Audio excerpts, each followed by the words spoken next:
Good morning all of you. तो अब देखो, आज जो हम लोग चैप्टर सब्जेक्ट स्टार्ट कर रहे हैं, पेपर नंबर 8 है सीए इंटर के अंदर, ठीक है ना। फाइनेंशियल मैनेजमेंट, और सेम सब्जेक्ट सीएमए इंटर के अंदर भी है, फाइनेंशियल मैनेजमेंट। तो लगभग पहले मैं वही चैप्टर लूंगा जो सीएमए के अंदर कवर्ड है ना। अब अगर हम लोग बात करते हैं एफएम की, what is the meaning of word FM. तो जैसे आप लोग अभी फर्स्ट ईयर के अंदर हो और सेकंड ईयर का फर्स्ट ईयर एग्जाम दिया है अभी तुमने, अभी दिया देना बाकी, और तुमने दे दिया, हाँ ठीक है, अभी 12 दी। हाँ, तो अब एफएम जो पेपर है ना, बेसिकली एफएम पेपर आपको मिलता है ग्रेजुएशन के थर्ड ईयर लेवल पे जाकर, और एडवांस लेवल मिलता है इसका सीए फाइनल के अंदर। One of the very good paper. मतलब आज जैसे लोग एमबीए करते हैं फाइनेंस के अंदर, तो वहाँ मेन जो पढ़ते हैं वो एफएम ही पढ़ते हैं ना। अब एफएम क्या होता है, एफएम कहाँ से स्टार्ट होता है, आज हम लोग बिल्कुल बेसिक डिस्कस करेंगे एफएम क्या होता है, ठीक है ना। देखो, आप एक चीज समझो, जैसे मैंने बात किया फाइनेंशियल मैनेजमेंट का।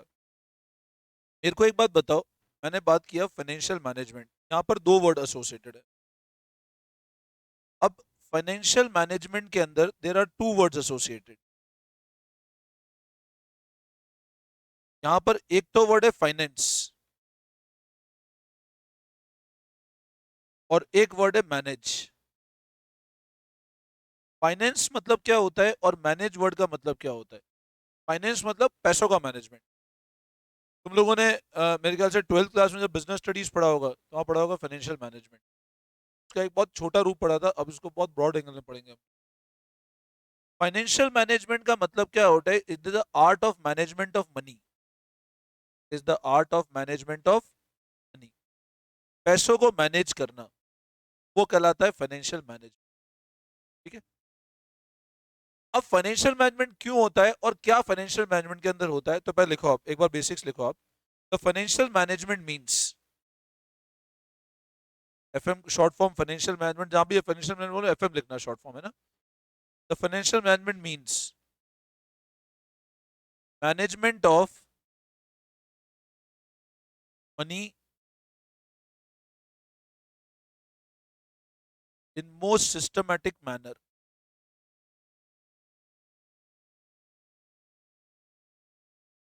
Management of money in most systematic manner, मतलब फंड्स का मैनेजमेंट करना बहुत अच्छे तरीके से।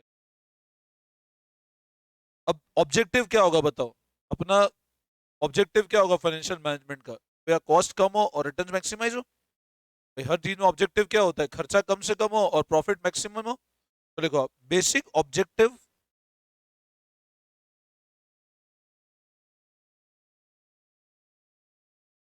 Of financial management is to minimize cost of capital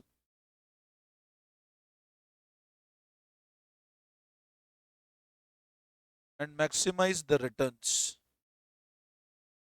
cost को तो मिनिमम करना और रिटर्न्स को मैक्सिमम करना, this is the basic objective of financial management. Basic objective of financial management क्या होता है, is to minimize the cost and maximize the. तो यहां तक कोई डाउट।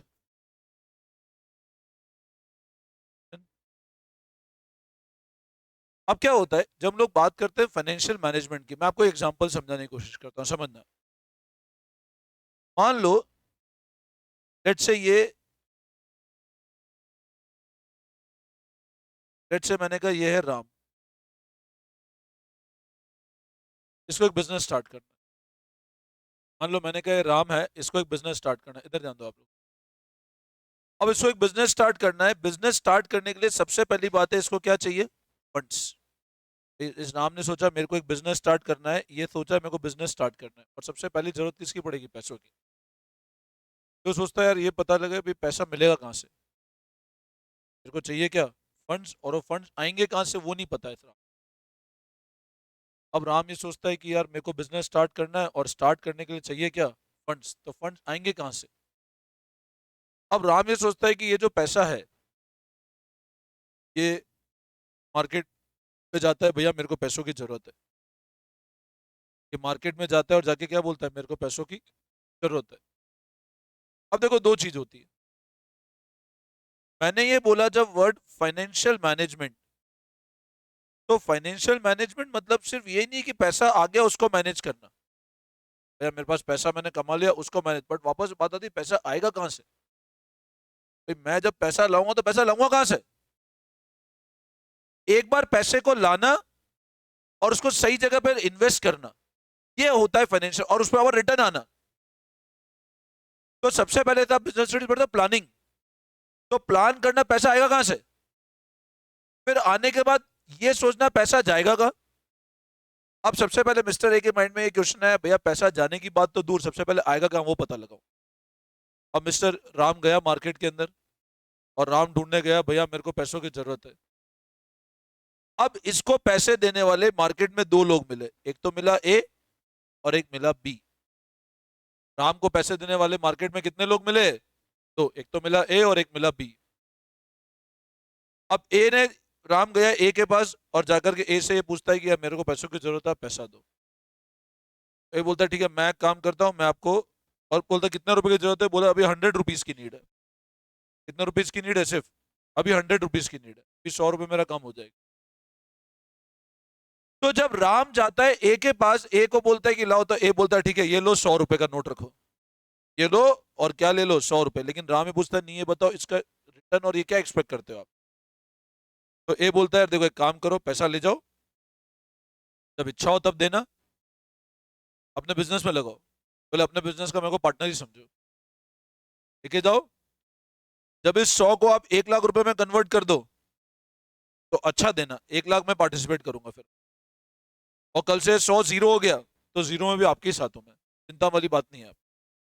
अब राम पूछता है कि हर साल कुछ देना है? बोले नहीं हर साल देने का टेंशन रखो ही मत, जब कमाओ तब दो वरना मत दो, जब अच्छा कमाओ तब देना वरना मत देना, जिसने अच्छी कमाई हो दे देना, और उसमें लगे कि वो पैसा भी आपको बिजनेस में डालना है बिजनेस में डाल देना, मैं पूछूंगा नहीं। हाँ लेकिन आपकी पॉलिसी मेकिंग में इन्वॉल्व रहूंगा तो वोटिंग का राइट पूरा मिलेगा। और बोला 100 रुपए अगर 1 लाख हो जाए तो 1 लाख में देना, और कल से मान लो बिजनेस डूब भी जाए तो पहले बाहर वालों को चुका देना, एंड में मेरे को देना, तो चिंता मत करो तुम तो ले जाओ पैसा इन्वेस्ट करो। अब राम ने कहा, फिर ए ने कहा लो 100 रुपए, बोले राम ने बोला मैं सोच के बताता हूँ। अब गया बी के पास, बी से आके पूछा कि मेरे को 100 रुपए की जरूरत है। अब बी ने बोला भैया देखो मैं 100 रुपए दूंगा, मैं तो बहुत सोच समझ के दूंगा, मैं मेरा पैसा ऐसे ही खर्च नहीं करता, मैं 100 रुपए दूंगा, इस पे रेगुलर मेरे को ब्याज चाहिए। रेगुलर क्या चाहिए मेरे को? ब्याज चाहिए। तुम 100 का जीरो करो या 100 को 1 लाख करो, मेरे को उससे कोई मतलब नहीं, मेरे को मेरा 10 रुपए ब्याज अगले 10 साल तक देते रहना। राम ने क्या, बी ने क्या बोला कि मेरे को 10 रुपए का ब्याज अगले 10 साल तक देते रहना, मैं और कोई बात नहीं सुनना चाहता हूँ, मेरे को मेरे ब्याज से मतलब, और 10 साल बाद मेरे को मेरा 100 रुपए वापस चाहिए, और कल से अगर कंपनी डूब जाए तो पहले मेरे को पैसा दूंगा मैं, तब असेट बेच कर पहले मेरा पैसा लूंगा, और 100 रुपए चाहिए मेरे को। तुम्हें 100 को 1 लाख करो, 100 को जीरो करो, मेरे को कोई मतलब नहीं, मेरे को मेरा 100 रुपए वापस चाहिए सूद समेत, और हर साल 10 रुपए का ब्याज चाहिए मेरे को तो ये चाहिए। राम ने बोला पैसा बिजनेस बड़ा हो गया, बोले मेरे को नहीं चाहिए बिजनेस बड़ा हो गया, तो मेरे 10 रुपए ही चाहिए। अब आप मेरे को एक बात बताओ, अगर आप राम की जगह हो तो आप पैसा ए से लोगे कि आप बी से लोगे? फ्रॉम होम टेक मनी, ए और बी, आप मान लो आप बिजनेस स्टार्ट कर रहे हो और ये दो ऑप्शन मिलते हैं करने के। अभी पहले बात करें पैसा आएगा कहां से, फिर बात करेंगे पैसा जाएगा कैसे। क्योंकि देखो अगर आपने उल्टी सी जगह से पैसा ले दिया तो आपको इन्वेस्टमेंट उस हिसाब से प्लान करना पड़ेगा, रिटर्न निकालना इतना इजी नहीं होता है मार्केट्स में। तो अब मेरे को आप एक बात बताओ, पैसा लाएं कहां से? ये राम कहां से पैसा लाए? अगर आप राम की जगह हो तो कहां से पैसा लोगे बताओ, ए से कि बी से? ए से। सर अच्छा है ए से पैसा लो, ए बढ़िया आदमी है जो कि चिंता ही नहीं है, देने वाला है और दे ही नहीं। अब मान लो मैं तुमको ऑप्शन दूं, तुम मेरे को फीस दो, मेरी इच्छा होगी जब पढ़ाऊंगा, जब इच्छा होगी तब नहीं पढ़ाऊंगा, है ना? मैं तुमको ऐसा ऑप्शन दिया, फीस दोगे, तुम्हारी मेरी इच्छा है जब पढ़ाऊंगा, लेकिन जब पढ़ाना हो तब एक साथ 10 घंटे पढ़ा दूंगा, और एक होता है रोज एक एक घंटा पढ़ाऊं। क्या कहते तुम वापस? भाई तुम अगर राम की जगह हो तो आप पैसा किससे लोगे, ए से लोगे या बी से? तो आप बोल रहे हो ए से लेंगे। अच्छा मेरे को बताओ ए में फायदे क्या क्या है, क्या फायदा है ए से पैसा लेने में? एक तो रेगुलर पेमेंट नहीं करना है, सबसे बड़ा फायदा है कि सर रेगुलर पेमेंट नहीं करना है, मतलब हम रेगुलर पेमेंट से डरते हैं, ठीक है, एक बर्डन नहीं है अपने ऊपर। तो आप बोलोगे सर ऑब्लिगेशन नहीं है, और सर लॉस हो गया तो नहीं देना है, बट इसमें अच्छा नुकसान क्या है एक के साथ जाने में? नुकसान है ऐसा, फायदा ही फायदा है। भाई फायदा है तो उसको भी इन्वॉल्व करना है, पॉलिसी मेकिंग में इन्वॉल्व होगा ए साथ में। अच्छा बी, बी क्यों नहीं? अगर ए है तो बी क्यों नहीं? तो आप बोलोगे सर बी में सबसे बड़ा लफड़ा रेगुलर देना है, और लॉस है तब भी देना है बी। और बी का पैसा वापस उसने बोल दिया भैया बाकी सबको पहले पहले मेरा पैसा चुकाना बंद हो जाए तो मतलब आप सब जाओगे ए के साथ। अब इसको ये क्वेश्चन पूछ के मैं आपके बिजनेस का सेंस समझ, तुम बिजनेस करने लायक हो कि नहीं हो? कोई बंदा बिजनेस करने लायक नहीं है, सब जॉब करने लायक बैठे हैं यहाँ पे। तनख्वाह मिले तनख्वाह करेंगे और बस तनख्वाह में ही काम करनी है। अगर आपके अंदर एंटरप्रेन्योरशिप स्किल होती तो बोलते थे हम बी के साथ जाएंगे। बी को पैसा कम देना है, दोनों दे उतना ही रहे, बी सस्ता सोर्स है फाइनेंस का। 100 रुपए को अगर हमने 1 लाख बना दिया तो ये बिजनेस ये सोच के कर रहे हैं लॉस होगा, मतलब बड़ी ये सोच कर फेल होंगे। तो बिजनेस ये सोचे करेंगे कि लॉस ही होगा, प्रॉफिट हो गया तो प्रॉफिट हो गया तो ए ने लिए 100 रुपए बट लेगा 50,000, लाख रुपए, 10 लाख, 15 लाख, 20 लाख, कितनी ग्रोथ है उतना देगा। आज मान लो 100 रुपए आपने अभी स्टार्ट किया और कल से मान लो बिजनेस 1 करोड़ का हो गया, तो ए तो 1 करोड़ में पार्टिसिपेट मांगेगा। और अगर बी पे जाते हैं, रिस्क है। तो बेसिक जो फिलोसॉफी है वो इस एग्जांपल की, वो दो चीज पे डिपेंडेंट है philosophy. One is your risk and second is your returns. Risk अगर बढ़ाओगे तो डेफिनेट सी बात है क्या बढ़ेगा? रिटर्न बढ़ेगा। बी के साथ क्या जुड़ी हुई है? रिस्क, क्योंकि बी को रेगुलर पेमेंट करना है, कमाओ नहीं कमाओ बी को देना है। और ए के साथ क्या बेनिफिट है कि क्या नहीं है? रिस्क है ही नहीं सर ए के साथ में, तो ऑब्वियस है रिस्क नहीं है तो रिटर्न होगा ही नहीं। अब मैं आपको ऑप्शन दूं तो यार मैं 5,000 रुपए देता हूं आपको, बट उसकी कंडीशन है 5,000 रुपए कि आपको ऊपर जाना है, टेरेस तीसरे माले पे, 3rd फ्लोर पे जाना है और वहां से नीचे छलांग लगानी है। तो लगाओगे तो 5,000 मिलेंगे। और एक मैंने ऑप्शन दिया, 5,000 रुपए दूंगा, ये जो सामने टेबल पड़ी है, इससे नीचे जंप लगा लो। तो सर टेबल वाला ऑप्शन सेलेक्ट करेंगे, तो मैंने कहा भैया 5,000 यहाँ भी 5,000, और यहाँ भी 5,000 यहाँ भी 5,000, बोले हम तो टेबल से जंप लगाए, क्यों रिस्क ही नहीं है, रिवार्ड उतना ही मिल रहा है। तो जब रिस्क ही नहीं और रिवार्ड उतना ही मिल रहा है तो डेफिनेट सी बात है अपन उसको सेलेक्ट करेंगे, रिस्क कम है तो रिवार्ड सेम है। लेकिन मान लो अभी मैंने कहा भैया टेबल से जंप करने के 5,000 और 3rd फ्लोर से जंप करने के 50,000, अभी तो मन नहीं मानेगा, बोल मन ज्यादा कीमती। चलो आगे एक जीरो और लगा दिया, 5 लाख रुपए, अभी मन नहीं मान रहा है, नहीं जीवन ज्यादा कीमती है, 5 हड्डियां टूट गई तो क्या करेंगे। चलो आगे एक और जीरो लगा दिया, तब भी नहीं, जब बड़े होंगे तब थोड़ा बहुत तो करेगा कि कोई बात नहीं वापस इलाज करा देंगे, 50 लाख मिलते रहे। और अगर मान लो एक जीरो और लगा दूं तो 10 लोग आ जाएंगे, हम कूदते हैं चलो 5 करोड़ खूब मिल जाएंगे अभी शहर में ढूंढोगे तो, बोले हम कूद जाएंगे, खुद मरे लेकिन परिवार तो सुखी हो जाएगा 5 करोड़ में जीवन भर। तो डेफिनेट सी बात है पैसा ऐसी चीज होती है जो आपकी रिस्क की एपेटाइट को, आपका रिस्क लेने की कैपेसिटी बढ़ा देता है।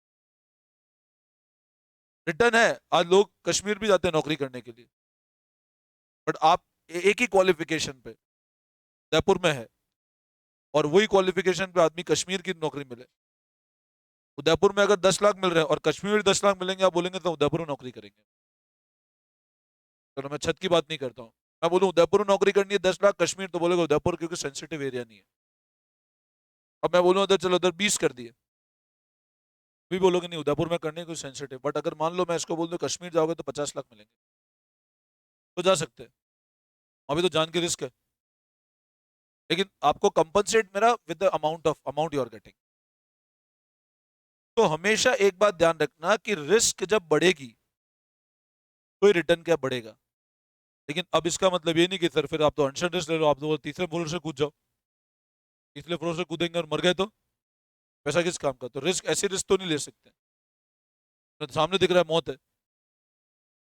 तो रिस्क एक लेवल तक ही ली जा सकती है, उसके बियॉन्ड लेवल, क्योंकि ये जरूरी नहीं कि रिस्क का रिटर्न होगा ही से हमेशा, फिर तो अनशन रिस्क लेते रहो, मैं दुनिया भर कर्जे ले लूं, रिस्क लेनी है चलो रिस्क लेने, सिर्फ रिस्क लेना रिटर्न का पैमाना नहीं है, बट थोड़ा सा रिस्क लेना पड़ेगा रिटर्न कमाना है तो।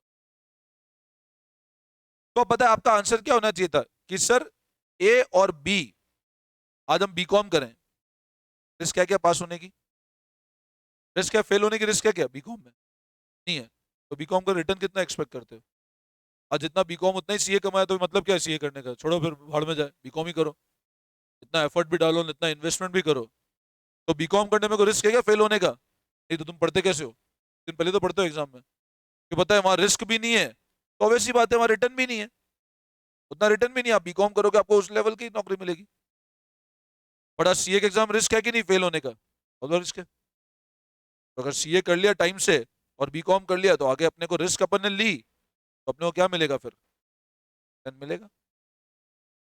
लेकिन मैं बोलूँ सर, आपने कहा एक, अब ये आज का लेक्चर किसी बच्चे ने मान रिकॉर्डेड सुन लिया, तो चलो सर ने बोला सीए करना है, रिस्क है, तो सीए तो कर ही लेते हैं।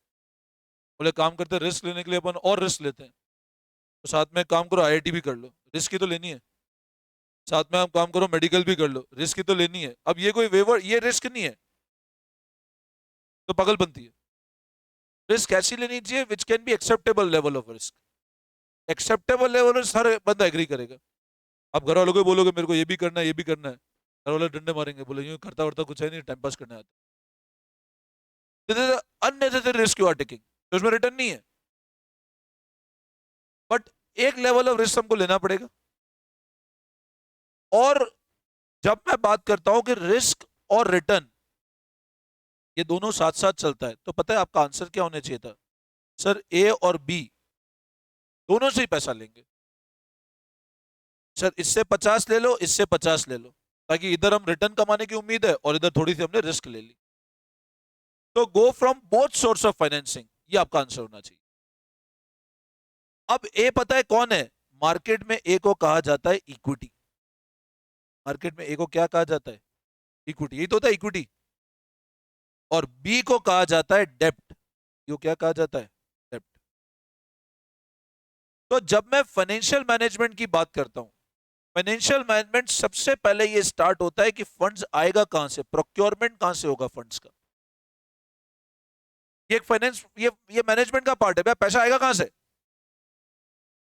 पैसा बहुत महंगे, ए के साथ दिक्कत क्या है, बहुत महंगा सोर्स है फाइनेंस का। ये बहुत महंगा, बहुत एक्सपेंसिव है। इक्विटी अपन आगे पढ़ेंगे तब आपको पता लगेगा, इक्विटी बहुत महंगा सोर्स है फाइनेंस का। तो जब भी प्रॉफिट हो इक्विटी को पार्टिसिपेट करो, करते नहीं है, पैसा लगा के बैठ जाते। और बी एक सस्ता सोर्स है फाइनेंस का, तो जितनी कॉस्ट कम होगी उतना रिटर्न। लेकिन अगर आप पूरा बी से लोगे तो ऑब्लिगेशंस बहुत बढ़ जाएगी। इसका मतलब आप बोलो सर कंपनी का अगर 50 लाख फंड्स की जरूरत है तो पूरा बी से लो, तो बी के साथ जाने में दिक्कत है भाई, इनिशियल फेज में बिजनेस नहीं चलता, ऑब्लिगेशन बहुत ज्यादा है। तो ऑलवेज रिमेंबर दिस थिंग कि whenever we need to procure the fund, हमको इक्विटी और डेट का एक मिक्सचर होना चाहिए, मतलब बैलेंस होना चाहिए इक्विटी और डेट का। तो जो फाइनेंशियल मैनेजमेंट है ना, वो सबसे पहला जो हमको सिखाएगा वो ये सिखाएगा कि फंड्स आएंगे कहां से। पहला हम लोग क्या सीखेंगे? फंड्स आएंगे कहां से। और ये आएंगे कहां से को पता है, एक और नाम से जानते हैं, फाइनेंसिंग डिसीजंस। आएंगे कहां से को एक और क्या बोलते हैं? फाइनेंस कहां से होगा। तो फाइनेंशियल मैनेजमेंट में जो हम पहली चीज डिस्कस करेंगे वो ये पढ़ेंगे, फाइनेंस कहां से होगा, पैसा आएगा कहां से। अब एक बार पैसा आ गया, अगला पॉइंट होता है वो जाएगा कैसे वापस। ये आ तो गया, अब आने का घर में तो रखेंगे नहीं तिजोरी में, कहीं ना कहीं उसको वापस क्या करना पड़ेगा, लगाना पड़ेगा। तो अगला पॉइंट होता है कि वो फंड्स जाएगा कहां। क्योंकि देखो अपने को इन्वेस्टमेंट इतना तो करना है कि बेसिक जो अपन ने जिस फंड्स जिस कॉस्ट पे लिए उतना रिटर्न निकले। तो जाएगा कहां, इसका मतलब क्या होता है, वो इन्वेस्टमेंट कहां पे होगा, और वो जो इन्वेस्टमेंट किया उससे रिटर्न कितना आएगा, रिटर्न कितना आएगा, उसको बोलते हैं हम डिविडेंड। और एक बार डिविडेंड होगा तो दोबारा पैसा क्या कर पाओगे, वैसे लगा ही रहो, आ ही नहीं रहा है तो लगाओ कहां से। तो तीन सर्कल हुए फाइनेंशियल मैनेजमेंट के। पहला हुआ फाइनेंसिंग डिसीजन, फिर हुआ इन्वेस्ट कहां होगा, और फिर होगा डिविडेंड कैसे होगा। पहली स्टेप ये हुई, ये सही किया तो आप ये कर पाओगे, ये प्रॉपर हुआ तो रिटर्न्स निकाल पाओगे। और रिटर्न होंगे तो दोबारा हम लोग फाइनेंस करके या किसी और को भी आप फाइनेंस में फॉर्म में दे सकते हो। तो फाइनेंशियल मैनेजमेंट जो है वो मेनली अब जो चैप्टर्स आपका डिवीजन है वो मेन इन 3 पार्ट में डिवाइडेड है, मतलब पूरा financial manage up till final level in 3 चीज में। फाइनेंस कहाँ से होगा, और चैप्टर्स भी इन्हीं कैटेगरी में बटे हुए हैं सारे। पैसा आएगा कहाँ से, पैसा जाएगा कहाँ, और रिटर्न्स कैसे आएगा। सही बात समझ में क्लियर है? तो लिखो अब नेक्स्ट लाइन में, डिसीजंस ऑफ फाइनेंशियल मैनेजमेंट।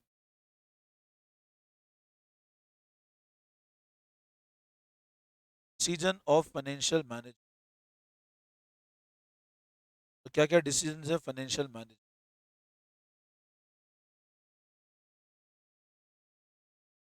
पहला लिखो फाइनेंसिंग डिसीजंस,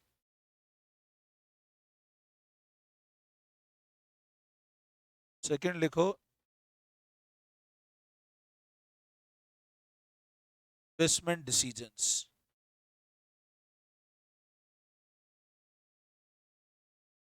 थर्ड लिखो dividend decision.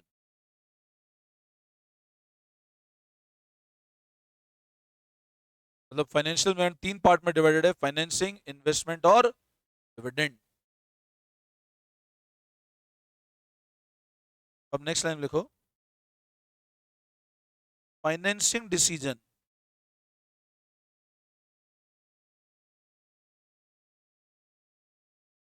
Mainly specify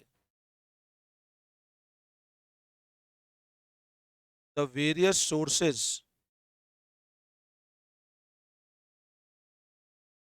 from which funds will be raised. कौन कौन से सोर्स है जहां से पैसा आएगा।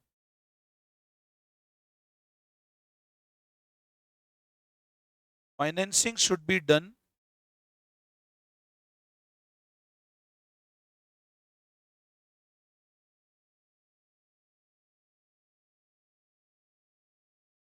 such a manner that minimize the cost of funds। उसकी कॉस्ट क्या हो जाए, मिनिमम हो जाए।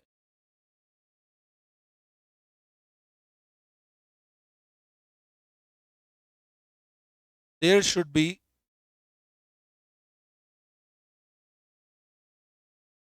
Proper balance of equity and डेब्ट।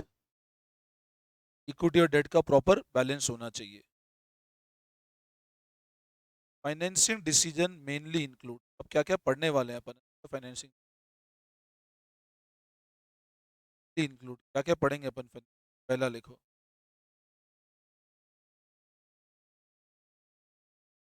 Scope and objectives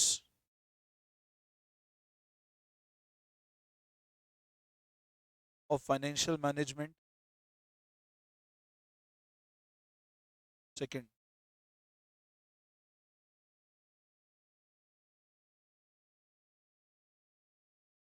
types of financing. Third,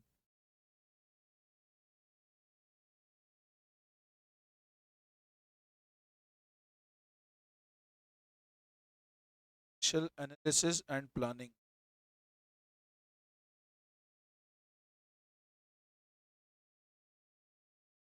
fourth. ये सब चैप्टर्स के नाम है ना आपके, ये सब फाइनेंसिंग डिसीजन के पार्ट हो गए। कॉस्ट ऑफ कैपिटल का चैप्टर 1 बाय 1 डिस्कस करेंगे अपन। Cost of capital,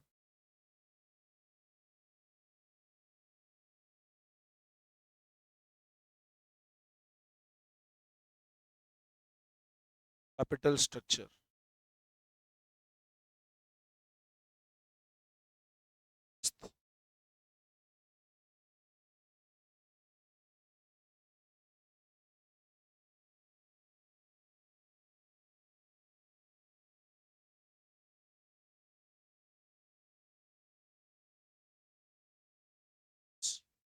These all are chapters which will going to discuss scope and objectives of financial management, types of financing, ratio, cost of capital, capital structure and leverage। ये सब financial decision के chapters हुए।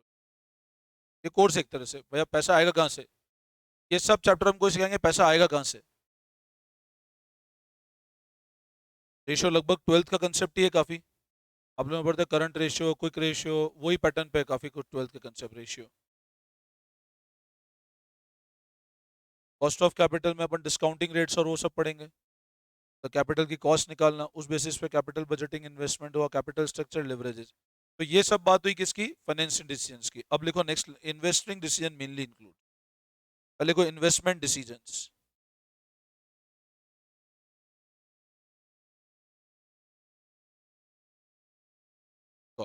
The funds which are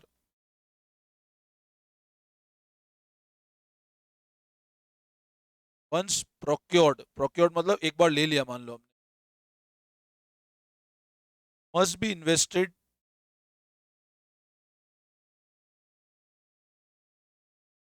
in such a manner that it generates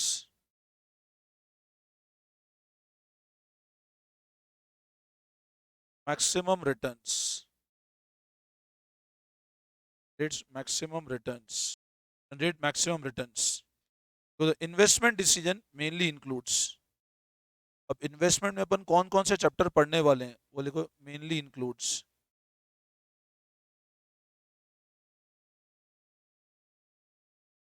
first,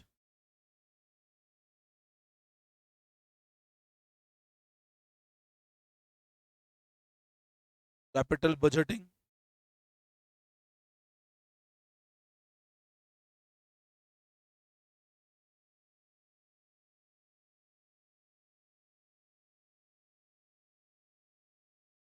third,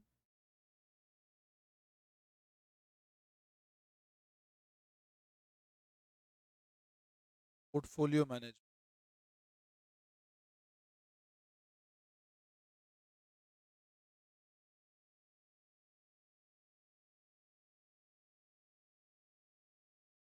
पूरा ना एक तो लिख दो यार, एक सेवन, सेवन तो लिख देना, working capital manage, working capital manage तो लिख देना, working capital manage.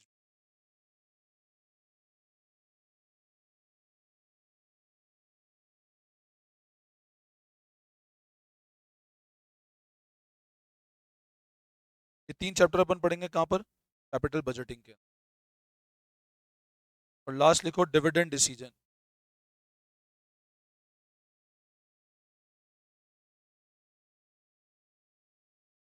Dividend decisions. अब एक बार इन्वेस्टमेंट हो गया, अगली बात आती है रिटर्न्स कैसे आएंगे, ठीक है ना। तो लिखना this decision determines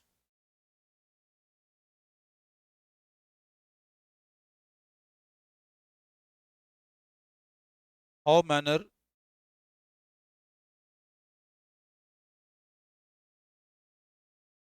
dividend should be distributed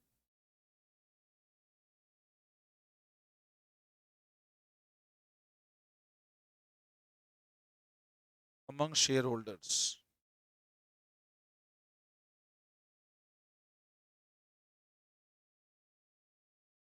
Dividend decisions mainly include,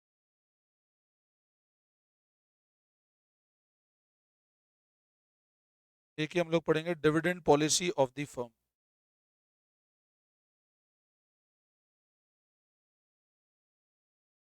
dividend policy of the firm, ये बात की हमने बिल्कुल बेसिक कंसेप्ट की डिविडेंड डिसीजंस की।